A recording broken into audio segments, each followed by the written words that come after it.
Bonsoir à tous. Alors donc là, on est dans une sorte de continuité. Donc, comme le pasteur l'a dit, on est là depuis samedi et on continue cet après-midi aussi avec ces services de baptême. Donc c'est une grâce pour nous d'être là, mon épouse et moi, et aussi avec notre fille Kyria. Voilà, et on va partager ensemble quelques portions de la parole de Dieu pour qu'on puisse aussi savoir pourquoi ces baptêmes et aussi d'où cela vient. Ce n'est pas des choses en fait qu'on a inventées, que l'église de Montpellier en fait a mis en place, mais c'est l'église du Seigneur en fait qui est comme ça. Et on va voir ensemble toutes ces bases de ce que nous avons fait là ce soir. Alors je vais vous inviter à prendre vos Bibles et ensemble on va lire un texte. Il est un peu long, mais ça sera aussi une bonne lecture pour tout le monde. Voilà. Donc, Acte 8, les versets 27 à 40. Acte 8, 27 à 40.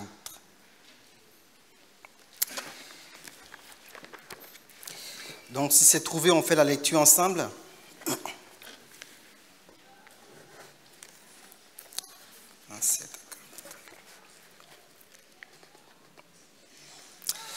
Il est dit, bon, on va commencer même au verset 26, on peut commencer au verset 26, il n'y a pas de souci avec ça. Donc il est dit, un ange du Seigneur s'adressa à Philippe en disant, « Lève-toi et va en direction du sud. » Pas à Montpellier, mais en direction du sud, sur le chemin qui descend à Jérusalem, de Jérusalem à Gaza, celui qui est désert. Il se leva et partit. Or, un eunuque éthiopien, haut fonctionnaire de Candace, la reine d'Éthiopie, et administrateur de tous ses trésors, était venu à Jérusalem pour adorer. Il repartait assis sur son char et lisait le prophète Ésaïe. L'Esprit dit à Philippe, « Avance et approche-toi de ce char. » Et Philippe accourut et entendit l'Éthiopien lire le prophète Ésaïe. Il lui dit, « Comprends-tu ce que tu lis ?» L'homme répondit, « Comment pourrais-je si personne ne me l'explique ?» Et invita Philippe à monter et à s'asseoir avec lui. Le passage de l'écriture qu'il lisait était celui-ci. « Il a été conduit comme une brebis à l'abattoir et pareil à un agneau muet devant celui qui le tond. Il n'ouvre pas la bouche.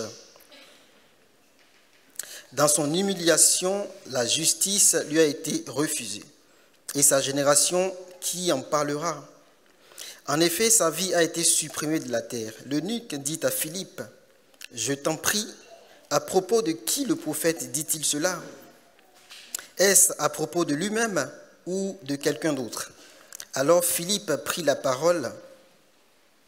Et en partant de ce test de l'Écriture, il lui annonça la bonne nouvelle de Jésus-Christ, de Jésus. Comme il continuait sur le chemin, il arrivait à un point d'eau. L'eunuque dit, « Voici de l'eau.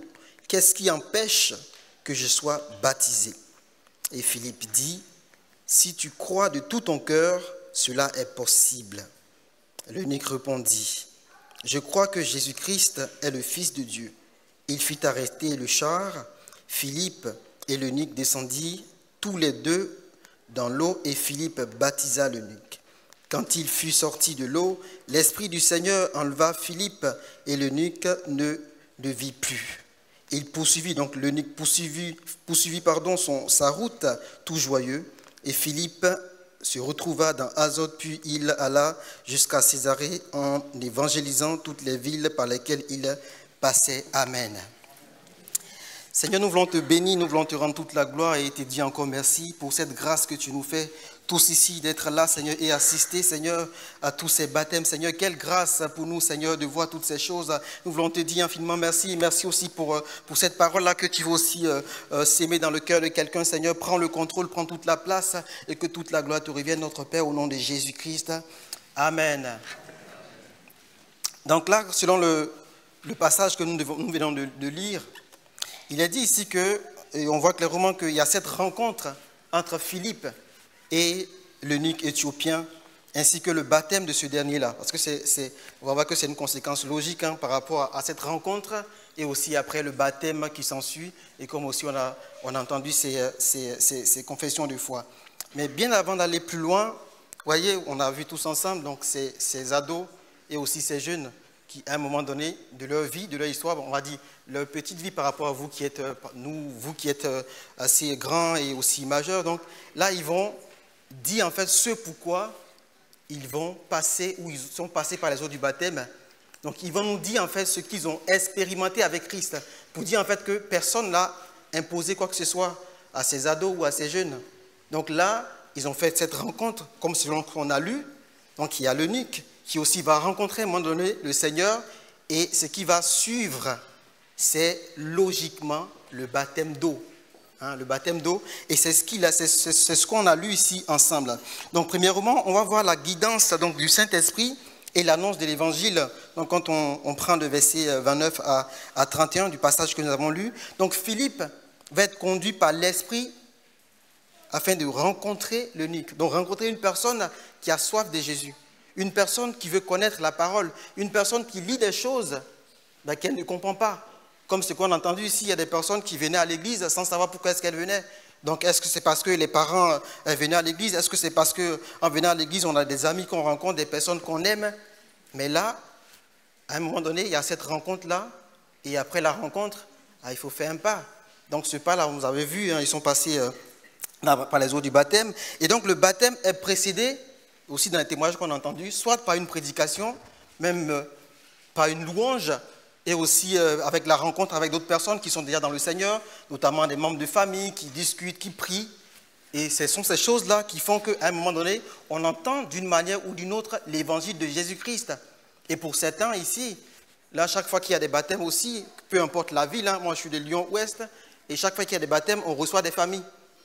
Et avant d'aller plus loin, donc il y a récemment les derniers baptêmes qu'on a fait donc, à notre église locale.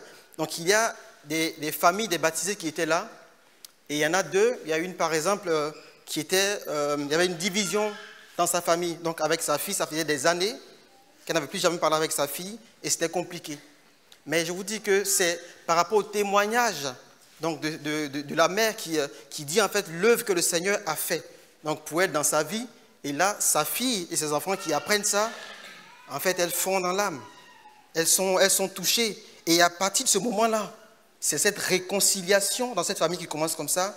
Et quelques jours après, elle nous appelle, fait le retour pour dire « Merci Seigneur, parce que je n'ai pas seulement eu le baptême, mais le Seigneur a restauré toute ma famille. » Amen. Et c'est pareil aussi, on verra pour un autre témoignage par rapport à ce baptême. Mais ici, ce qu'il faut retenir, c'est que ces ados et ces jeunes donc, qui ont été baptisés ce jour, donc à un moment de leur marche avec le Seigneur Jésus-Christ, ont pris la décision de s'engager personnellement. Vous voyez, c'est sans contrainte, mais ils ont fait tout comme l'eunuque ici qu'on a lu, qu'on a vu. Il a fait ce pas-là. À un moment donné, il allait vers cette décision-là, vraiment qu'il y avait à prendre. Et aussi, on va parler de cette foi personnelle et le désir du baptême. Donc, par rapport à ce qu'on a lu, donc il est montré que l'eunuque, après avoir entendu l'évangile, donc là, comme je disais, l'évangile, on peut l'entendre de plusieurs manières. Donc, par une prédication de la parole, par des louanges, pendant qu'on est à un temps de rencontre comme celui-ci, ou voilà, des rencontres de jeunesse ou d'ados, et on entend quelque chose, où c'est une rencontre, des discussions, des personnes que le Seigneur met sur notre chemin, et à ce moment-là, on les rencontre, et il y a quelque chose qui peut changer. Et ce qui change, c'est le fait qu'on ait entendu l'évangile vrai, parce qu'il y a beaucoup d'évangiles, je ne vous cache pas. Donc il y a beaucoup d'évangiles, mais l'évangile de Jésus-Christ, quand on entend, quand on n'a pas encore entendu auparavant et qu'on entend la première fois, forcément, il y a un témoignage qu'on a entendu ici, je ne sais plus c'était qui, mais il y a ce déclic-là qui se fait. On se pose des questions, mais qu'est-ce que c'est différent? Qu'est-ce que c'est simple? Qu'est-ce que c'est vrai? Il y a forcément un déclic qui se fait, et cela souvent c'est le commencement de notre marche avec le Seigneur, ou la rencontre avec le Seigneur. Et ici, Marc 16, verset 16 nous dit, celui qui croira et qui sera baptisé sera sauvé, mais celui qui ne croira pas sera condamné. Je pense que même les ados ont compris ça. Voyez, ceux qui sont encore plus petits, ils ont compris. Ils ont vu qu'à un moment donné, je viens à l'église, ou du moins j'ai rencontré le Seigneur, et même comme l'eunuque là, dont il est parlé ici, il sait qu'il a cru. Et il sait aussi par rapport à ce qu'il lit, ce qu'il a entendu, que la suite, c'est le baptême. Et c'est biblique, ce n'est pas des choses en fait, qu'on invente, mais là, il va suivre selon ce que la parole enseigne. Et c'est le baptême. Et Acte 2, 38 aussi nous dit, « Repentez-vous et que chacun de vous soit baptisé au nom de Jésus-Christ pour le pardon de vos péchés. Et vous recevrez le don du Saint-Esprit. » Quelle grâce! Vraiment, pour ceux qui étaient là le matin, je disais, vous pouvez demander aussi aux ados et aux jeunes ici, il n'y a pas eu de sacrifice à faire hein, au niveau de l'instruction des baptêmes. Il n'y a vraiment rien eu à faire, il n'y a pas eu de démarches vraiment compliquées, envoie tel document et tout ça. Non, tu as rencontré le Seigneur Jésus-Christ, je vais me faire baptiser parce que je veux respecter la parole, je veux suivre selon ce que la parole dit. Et ils l'ont fait sans problème, sans difficulté. Et on dit merci Seigneur, parce que le baptême est un acte de foi personnel qui suit une décision consciente de croire en Jésus-Christ.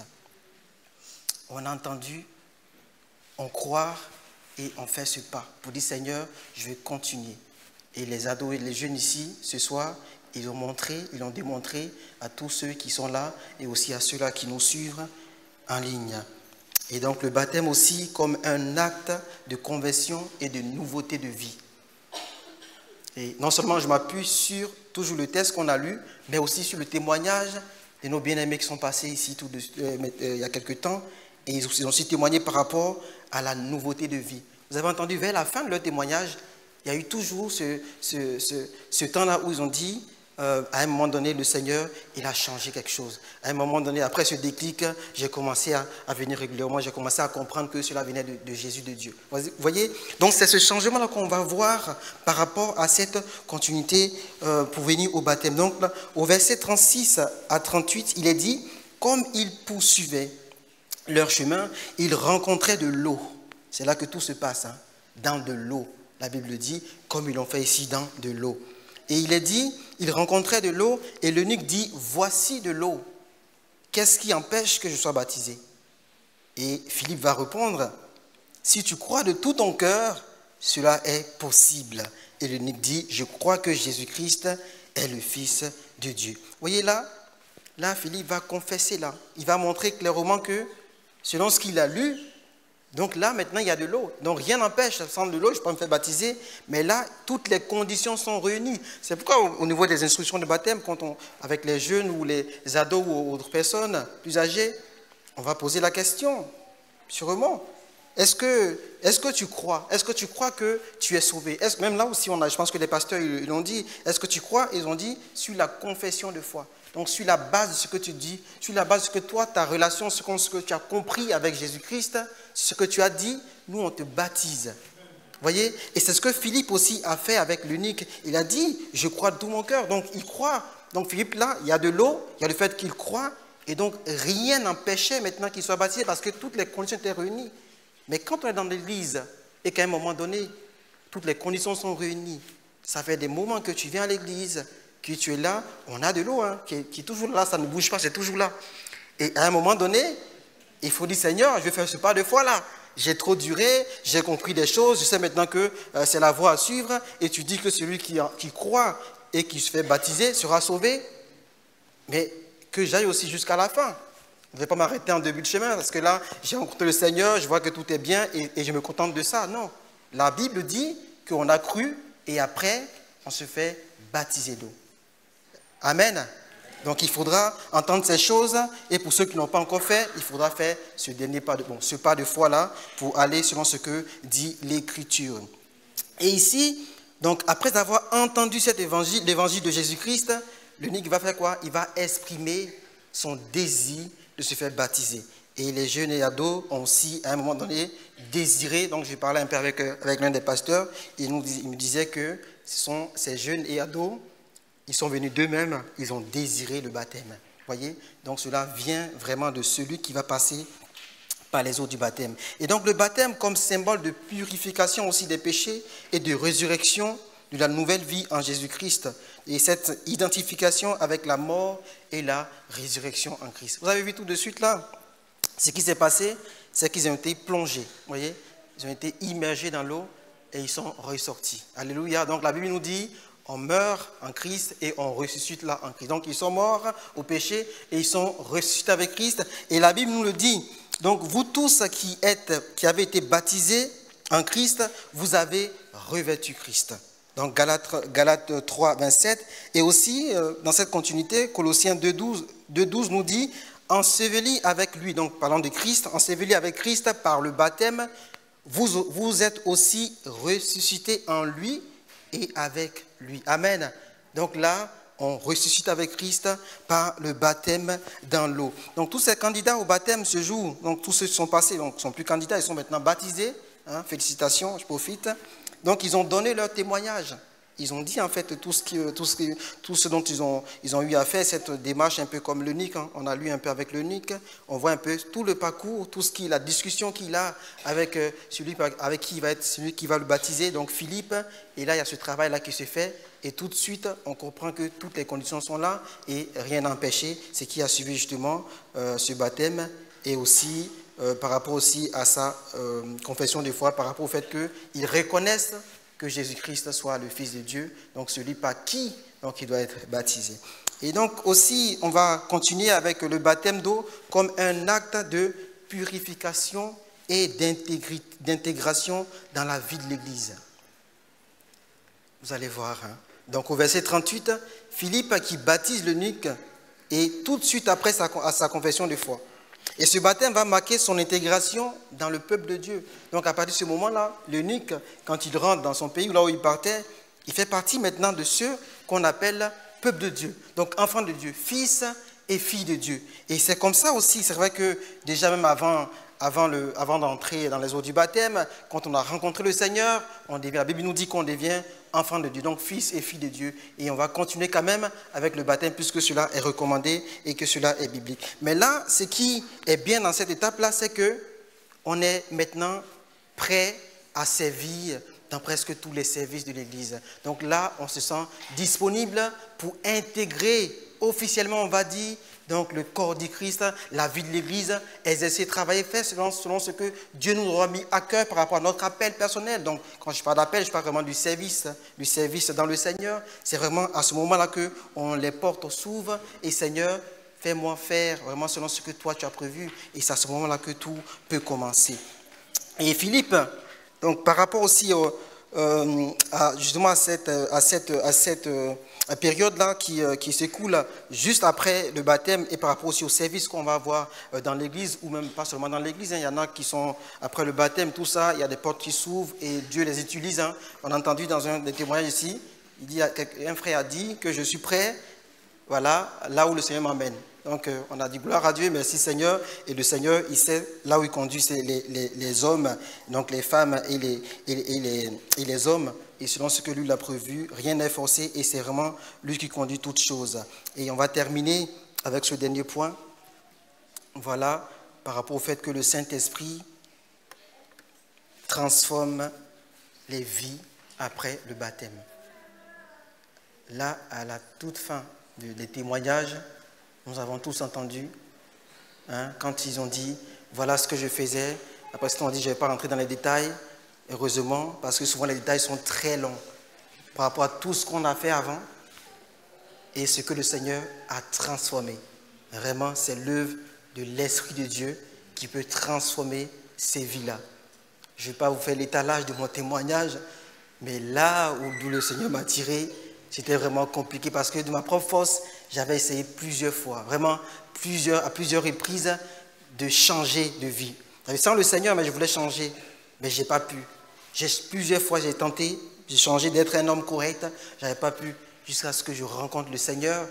Mais pour certains, comme l'eunuque, ça a été immédiat. Pour moi, particulièrement, ça a été immédiat, mais dans les témoignages, vous avez entendu que ce n'est pas fait immédiatement. Donc ça arrive. Donc selon ce que Dieu fait avec chacun, souvent c'est immédiat, comme ce qu'on a vu sur l'eunuque, mais souvent aussi, le Seigneur prend du temps pour nous transformer, pour nous changer, jusqu'à ce que cela soit selon ce que le Seigneur veut. Amen. Donc c'est comme ça aussi, il faut pouvoir savoir que le Saint-Esprit, l'Esprit de Dieu va pouvoir transformer toutes ces vies-là. Après le baptême, il va continuer encore à faire des choses avec vous et aussi justement avec tous ceux-là qui vont bien évidemment accepter le Seigneur et décider de marcher avec lui. Donc la Bible nous dit dans Tite 3, 5, « Il nous a sauvés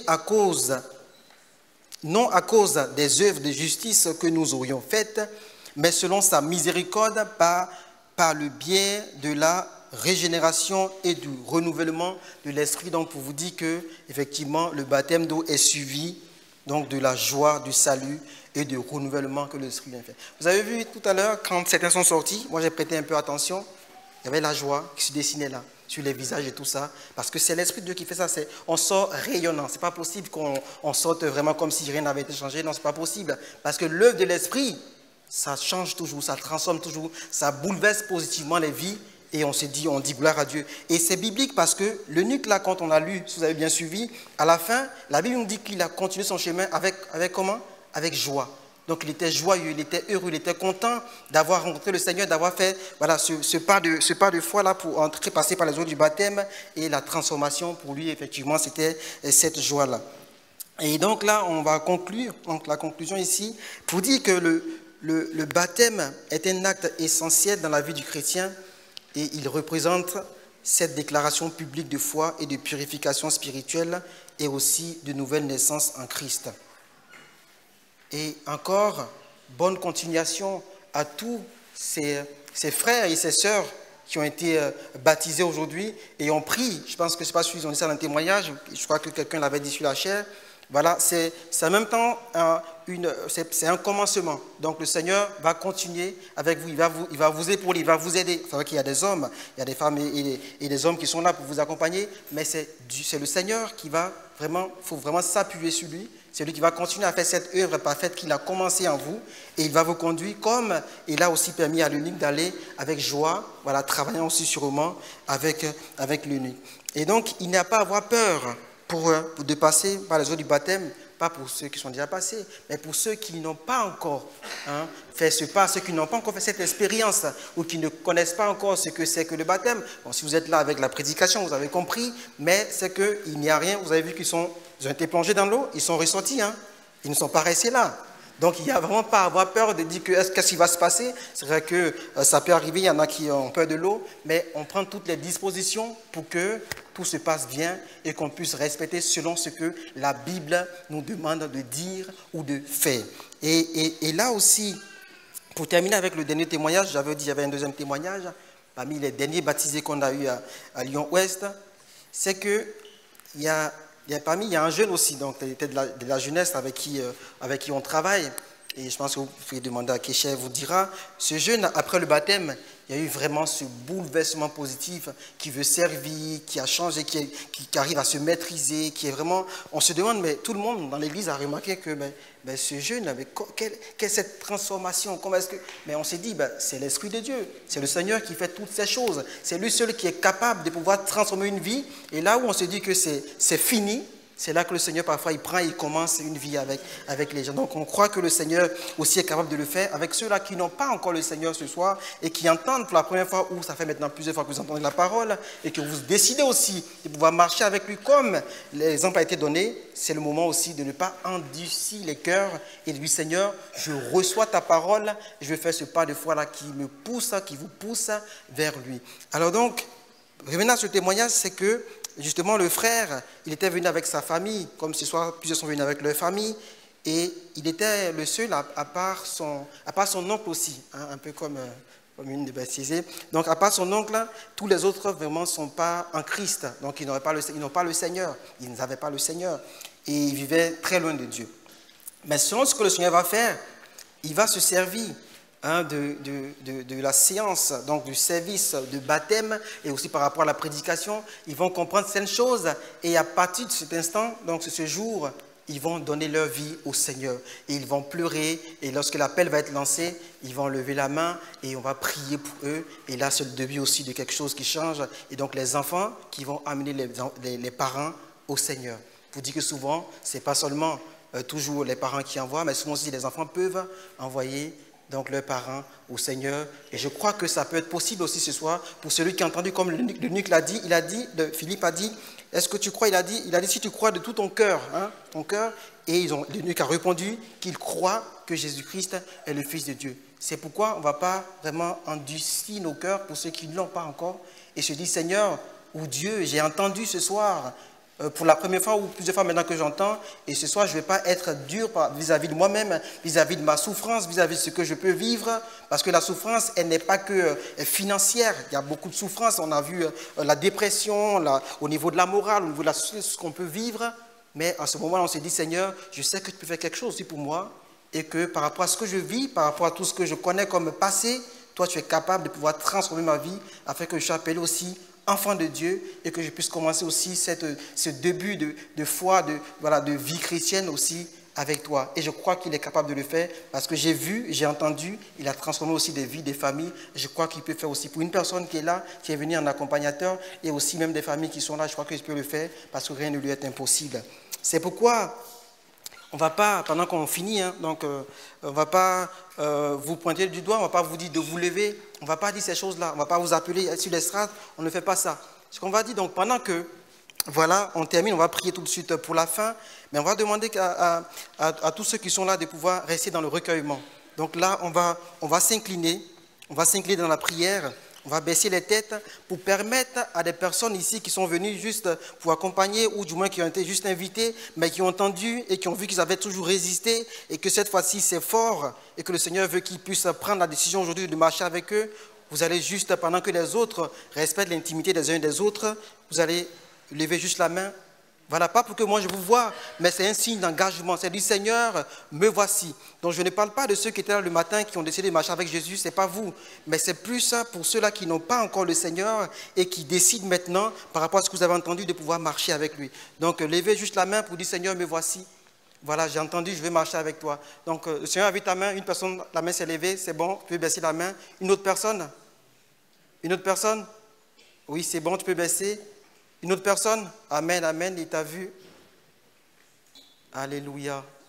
Merci Seigneur. Donc le Seigneur n'a pas besoin ce soir de 10 personnes ou de 1000 personnes, mais vous, le peu de personnes là, le Seigneur vous a vu, il a vu vos mains, et il a vu en fait cet engagement, ce pas-là que vous avez décidé de faire avec lui, et je crois qu'il est capable, nous croyons qu'il est capable de pouvoir aussi transformer cette vie-là, ces vies-là, et aussi de pouvoir permettre qu'il puisse passer aussi par les eaux du baptême selon le temps qu'il a prévu, par sa propre autorité. C'est pourquoi Seigneur, nous te prions, afin que tu puisses, Seigneur, bénir toutes ces personnes, Saint notre Père, qui ont levé la main, Seigneur, qui sont engagées avec toi, Seigneur. Seigneur, c'est toi qui as fait cette œuvre parfaite dans leur vie, Seigneur. Je te prie afin que tu puisses te manifester, tu puisses agir, Seigneur, afin qu'au nom de Jésus-Christ, par là où ces personnes passaient, ce qu'elles traversaient, le passé, Seigneur, tout est à toi. C'est toi qui transformes, c'est toi qui pardonne, c'est toi qui laves de tout péché notre Père, et tu prends en compte, Seigneur, ce soir leur vie, et tu transformes, Seigneur, tu fais quelque chose de nouveau avec eux au nom de Jésus-Christ. Béni sois-tu parce que tu es fidèle, béni sois-tu parce que tu te manifestes, et tout est entre tes mains. Gloire et honneur te soient rendus au nom de Jésus-Christ. Amen. Amen. Donc, soyez bénis. Et puis, pour ceux-là qui, je ne sais pas si vous êtes de l'église de Montpellier où vous êtes invités, mais n'hésitez pas. Si vous êtes de passage, l'église dans laquelle vous étiez auparavant, ou du moins si vous connaissez une église, vous pouvez aller prendre contact avec les pasteurs, ou du moins vous êtes dans la région de Montpellier. Donc, vous voyez les pasteurs ou les responsables de l'église ou à l'accueil et présentez-vous pour que vous puissiez avoir un rendez-vous aussi avec l'un des pasteurs pour discuter pour la suite de votre rencontre avec le Seigneur. Donc, soyez bénis. On va prier pour la fin. Seigneur, nous voulons te dire merci, nous voulons te rendre toute la gloire et te dire merci. Béni sois-tu pour ta fidélité et ton amour. Béni sois-tu pour ce service de baptême, Seigneur, pour ce temps que nous avons passé. Seigneur, nous voulons encore te dire merci, Seigneur, pour ce message. Merci aussi, Seigneur, pour ton Église. Merci pour tout ce que tu as fait et tu continues de faire encore avec, Seigneur, les bien-aimés qui ont passé par les eaux du baptême. Soutiens-nous tous, Seigneur, de Tout-Puissant. Conduis-nous et conduis aussi ton Église, Seigneur, que toute la gloire te revienne. Merci, Seigneur, au nom de Jésus. Amen.